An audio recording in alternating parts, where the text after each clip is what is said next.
তোমায় সারাদিন ভালো রাখার যতই করি আয়োজন, দিন শেষে বারবার তুমি বুঝিয়ে দাও আসলে আমি তোমার শুধুই প্রয়োজন। যে নারী তার বৈধ স্বামী পেয়েও তার প্রতি সন্তুষ্ট না, পরপুরুষে আসক্ত, তাকে স্বর্গ এনে দিলেও সে সন্তুষ্ট হবে না। যে পুরুষ ঘরে সুন্দরী বউ থাকা সত্ত্বেও পরনারীতে আসক্ত, তাকে গোটা দুনিয়ার সব রমণী এনে দিলেও তার মন ভরবে না। যতক্ষণ আপনি নিজের সমস্যা এবং কঠিন পরিস্থিতির জন্য অন্যদের দায়ী বলে মনে করবেন, ততক্ষণ আপনি আপনার সমস্যা এবং কঠিন পরিস্থিতিগুলিকে দূর করতে একদমই পারবেন না। তেলযুক্ত খাবার আর তেলযুক্ত কথা দুটোই সুস্বাদু ও মিষ্টি। প্রথমটা নষ্ট করে শরীর আর দ্বিতীয়টা নষ্ট করে সমাজ। অন্যের চোখের পানির উপর নির্মিত ঘর কখনো সুখের হয় না। নারী ততক্ষণ পর্যন্ত আপনার যতক্ষণ পর্যন্ত সে রাগ করবে, অভিমান করবে, শাসন করবে, আর একবার চুপ হয়ে গেলে বুঝে নেবেন আপনি তাকে হারিয়ে ফেলেছেন। একজন স্বামী তার স্ত্রীকে কখন পাগলের মতো ভালোবাসে জানেন? আসুন এক বৃদ্ধা মহিলার সাক্ষাৎকার থেকে জেনে নেই, যিনি তার স্বামীর সাথে সফলতার সাথে কাটিয়ে দিলেন দীর্ঘ 50টি বছর। তাদের জীবন শান্তিতে ভরপুর ছিল। ঝগড়া তো দূরের কথা, দাম্পত্য জীবনে কখনো কথা কাটাকাটি পর্যন্ত হয়নি। একজন সাংবাদিক এই বৃদ্ধার কাছে তার 50 বছরের স্থায়ী সফলতার রহস্যের ব্যাপারে জানতে চাইলেন। কি ছিল সে রহস্য? মজার মজার খাবার বানানো, দৈহিক সৌন্দর্য, বেশি সন্তান জন্ম দেওয়া, নাকি অন্য কিছু? বৃদ্ধা বললেন, দাম্পত্য জীবনের সুখ শান্তি প্রথমত আল্লাহর ইচ্ছা, এরপর স্ত্রীর হাতেই। একজন স্ত্রী চাইলে তার ঘরটাকে জান্নাতের টুকরো বানাতে পারেন, আবার চাইলে এটাকে জাহান্নামেও পরিণত করতে পারেন। কিভাবে? অর্থ দিয়ে? তা তো হতে পারে না। কেননা অনেক অর্থশালী মহিলা আছেন যাদের জীবনে দুঃখ দুর্দশার শেষ নেই, যাদের স্বামী তাদের কাছেই ভিড়তে চান না। সন্তান জন্মদান? না, তাও নয়। কারণ অনেক মহিলা আছেন যাদের অনেক সন্তান আছে অথচ স্বামী পছন্দ করেন না। এমনকি এই অবস্থায় তালাক দেওয়ারও নজির কম নয়। ভালো খাবার বানানো? এটাও না। কারণ অনেক মহিলা আছেন যারা রান্নায় বেশ দক্ষ, সারাদিন রান্নাঘরে কাজ করে অথচ স্বামীর দুর্ব্যবহারের সম্মুখীন হন। তার কথায় সাংবাদিক বিস্মিত হয়ে গেলেন। বললেন, তাহলে আসল রহস্যটা কি? বৃদ্ধা বললেন, যখনই আমার স্বামী রেগে গিয়ে আমাকে বকাবকি করতেন, আমি অত্যন্ত সম্মান দেখিয়ে নীরবতা পালন করতাম এবং অনুতপ্ত হয়ে মাথা দুলিয়ে তার প্রতিটি কথায় সায় দিতাম। সাবধান, বিদ্রূপের দৃষ্টিতে কখনো চুপ হয়ে থেকো না, কেননা পুরুষ মানুষ বিচক্ষণ হয়ে থাকে, এটা সহজেই বুঝতে পারে। সাংবাদিক বললেন, ওই সময় আপনি ঘর থেকে বের হয়ে যান না কেন? বৃদ্ধা বললেন, সাবধান, সেটা কখনোই করবেন না। তখন তিনি মনে করবেন আপনি তার কথায় বিরক্ত হয়ে পালাতে চাচ্ছেন। আপনার উচিত চুপ থেকে ওর প্রতিটি কথায় হাসূচক সায় দেওয়া, যতক্ষণ না তিনি শান্ত হন। তারপর আমি আমার স্বামীকে বলি, আপনার শেষ হয়েছে, এবার আমি যেতে পারি। তারপর আমি চলে যাই আর আপন কাজে লেগে যাই, কারণ চিৎকার করে তিনি ক্লান্ত হয়ে পড়েছেন, তার বিশ্রামের প্রয়োজন। সাংবাদিক বললেন, এরপর কি করেন? 1 সপ্তাহখানেক তার থেকে দূরে থাকেন এবং কথা বলা বন্ধ রাখেন নিশ্চয়ই? বৃদ্ধা বললেন, সাবধান, এ ধরনের বদঅভ্যাস থেকে দূরে থাকুন, যা দুধারী তরবারির চেয়েও মারাত্মক। স্বামী যখন আপনার সাথে আপোষ করতে চান, তখন যদি আপনি তার কাছে না যান, তখন তিনি একা থাকতে অভ্যস্ত হয়ে যাবেন। কখনো কখনো এই অবস্থায় তাকে প্রচণ্ড জেদের দিকে ঠেলে দেবে। সাংবাদিক তখন বললেন, তাহলে কি করবেন তখন? বৃদ্ধা বললেন, 2 ঘন্টা পর 1 গ্লাস দুধ বা 1 কাপ গরম চা নিয়ে তার কাছে যাই আর বলি, নিন, এগুলো খেয়ে নিন, আপনি খুব ক্লান্ত। এ সময় তার সাথে অত্যন্ত স্বাভাবিকভাবেই কথা বলি। তারপর তিনি বলেন, রাগ করেছো? আমি বলি, না। তারপর তার দুর্ব্যবহারে দুঃখ প্রকাশ করেন এবং স্নেহ ও ভালোবাসার সাথে কথা বলেন।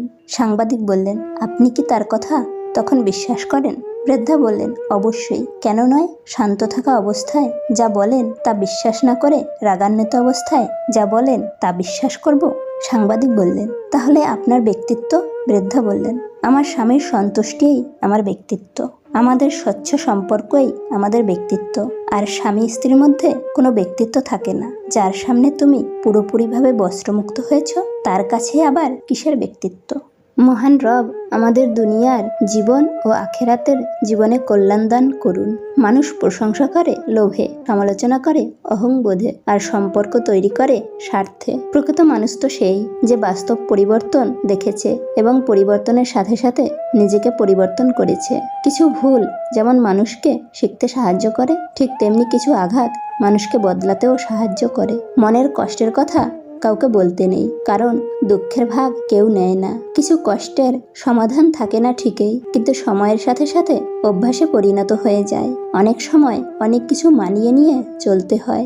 যে তোমাকে আঘাত করেছে ভুলে যাও তাকে, কিন্তু সেই আঘাত থেকে তুমি যে শিক্ষা পেলে সেটা কোনোদিনও ভুলে যেও না। যদি তুমি মানুষের দোষ ধরতে চাও তাহলে কখনো ভালোবাসার সময় পাবে না। শুধু হাসলেই মানুষ সুখী হয় না। এমন কিছু হাসি আছে যা কষ্টকে আড়াল করার জন্য হাসতে হয়। কষ্ট আর অবহেলা মানুষকে শুধু কাঁদায় না, অনেক কিছু শিক্ষাও দিয়ে যায়। যাদের জন্য তুমি দিনের পর দিন স্যাক্রিফাইস করবে, একদিন তারাই তোমাকে অপমান করবে, তোমার অবদানকে ভুলে যাবে। কাউকে অতিরিক্ত ভালোবাসা হলো অপরাধ, আর এর শাস্তি হলো শুধু কষ্ট আর অবহেলা। পয়সা হলো অতিথি, আর একতা আমাদের সংস্কৃতি। তাই অর্থের অহংকারে পরিবার থেকে কখনো আলাদা হয়েও না। বৃষ্টি তো তখনই হয় যখন আকাশ মেঘের ভার সইতে পারে না, আর কান্না তখনই পায় যখন হৃদয়ের কষ্টের ভার বইতে পারে না। মানুষ দায়িত্ব ভুলে গেলেও অধিকার ঠিকই মনে রাখে। গোপনীয়তা আর মিথ্যা সম্পর্ক নষ্ট করে। তুমি যতই যত্নশীল হও না কেন, ধরা পড়বেই। যা অন্ধকারে ঘটে তা আলোতে আসবেই। অনেক কথাই আমার ভেতরটাকে ভেঙে চুরমার করে দেয়, তবুও এমনভাবে চলি যেন কোনো ব্যথাই আমি পাইনি। সৌন্দর্য আর কতদিন থাকবে? শেষবেলায় বিশ্বাস আর ভরসায় ভরা একটা কাঁধ খুঁজবে। নতুন নতুন সব জিনিসেই মন কাড়ে, পুরনো হলে অবহেলা বাড়ে। তবে বন্ধুত্বের ক্ষেত্রে আসলে পুরাতনের কাছে নতুন হারে। একটা ডিভোর্স হয়তো মা বাবার জীবনের শত সমস্যা মেটায়, কিন্তু একটা ডিভোর্স একটি শিশুর জীবনে হাজারো সমস্যার সৃষ্টি করে। পৃথিবীতে দুটি মানুষের বন্ধুর সংখ্যা সবচেয়ে কম, এক সত্যবাদী ও দুই প্রতিবাদীর। অর্ধেক সময় পেরিয়ে গেল জীবনটাকে বুঝতে বুঝতে, আর বাকি সময় কেটে যাচ্ছে বাস্তবতার সাথে লড়তে লড়তে। বিবেকের বিরুদ্ধে কখনো কিছু করো না, এমনকি পরিস্থিতি চাপ দিলেও না। পাথর হাজার বছর জলের মধ্যে পড়ে থাকলেও তার ভেতর জল কখনো ঢোকে না, কিন্তু মাটিতে জল লাগলে তখনই গলে যায়। যারা বিশ্বাসী তারা হাজারো বিপদে পড়লেও হতাশ হয় না, কিন্তু অবিশ্বাসী মানুষের মন সামান্য কারণেই টলে যায়। চোখের পানি মুছে ফেলার চেয়ে তাকেই মুছে ফেলা উত্তম, যার জন্য প্রতিনিয়ত চোখের পানি ফেলতে হয়। মানুষ তীব্রভাবে চাওয়ার পর তা না পেলে তার প্রতি ঘৃণা চলে আসে। আমি কিছু মানুষের অহংকার বাড়িয়ে দিয়েছি। তারা যতটুকু সম্মান পাওয়ার যোগ্য, আমি তার থেকে অনেক বেশি সম্মান তাদের দিয়েছি। কাকে দিব দোষ আমি, কাকে করব দোষী? মিথ্যে মায়ায় জড়িয়ে আমি চোখের জলে ভাসি। জীবনে পরিবর্তন আর যন্ত্রণা, এই দুটো জিনিস মেনে নিতে পারলেই তুমি সুখী। নারীর বয়স আর পুরুষের ইনকাম কখনো জিজ্ঞেস করতে নেই। এর সবচেয়ে বড় কারণ বোধহয় এটাই, নারী কখনো নিজের জন্য বাঁচে না, আর পুরুষ কখনো নিজের জন্য খাটে না। নরম ও দয়ালু মনের মানুষগুলো কিন্তু বোকা নয়। তারা জানে মানুষ তাদের সাথে কী ব্যবহার করেছিল, তবুও তারা মানুষদের বারবার ক্ষমা করে দেয়, কারণ তাদের খুব সুন্দর একটা হৃদয় আছে। তর্ক যদি করতেই হয় কোনো জ্ঞানীর সাথে করো, জিততে না পারলেও কিছু শিখতে পারবে। মূর্খের সাথে তর্ক করার অর্থ নিজেকে মূর্খ প্রমাণিত করা। নাম বড় না পদ বড়, না অর্থ বড়, না ধর্ম বড়, আসল কথা হলো বিপদে যে পাশে দাঁড়িয়ে থাকে সেই সব থেকে বড়। শারীরিক সৌন্দর্য নিয়ে কখনোই গর্ব করবেন না, কারণ তা আপনার সৃষ্টি নয়। বংশ নিয়েও গর্ব করবেন না, কারণ সেটা আপনি নির্বাচন করেননি। গর্ব করবেন উন্নত চরিত্র নিয়ে, যা নিজে গঠন করেছেন। মিথ্যে তো তখনই জিতে যায় যখন সত্য বলা মানুষগুলো চুপ করে থাকে। কিছু মানুষ আপনাকে ঠিক ততটুকুই ভালোবাসবে যতটুকু আপনাকে সে ব্যবহার করতে পারবে। তাদের অসাধারণ ভালোবাসা তখনই থেমে যাবে যখন আপনার কাছ থেকে তারা আর কোনো লাভ পাবে না। পোকা আর ধোঁকা দুটি আলাদা হলেও গুণ কিন্তু একই। পোকা ফসলের মাঠ ধ্বংস করে, আর ধোঁকা মানুষের জীবন ধ্বংস করে। লোভী মানুষ কখনো দুঃখের ভাগ নেয় না, তারা সবসময় সুখের ভাগের জন্য আশা করে থাকে। কিছু কিছু সম্পর্ক এমন হয় যেখানে চেনার দরকার হয় না, দেখার দরকার হয় না, কোনো চাওয়া থাকে না, কোনো স্বার্থ খোঁজে না, তারপরও অনেক মায়া হয়ে যায়।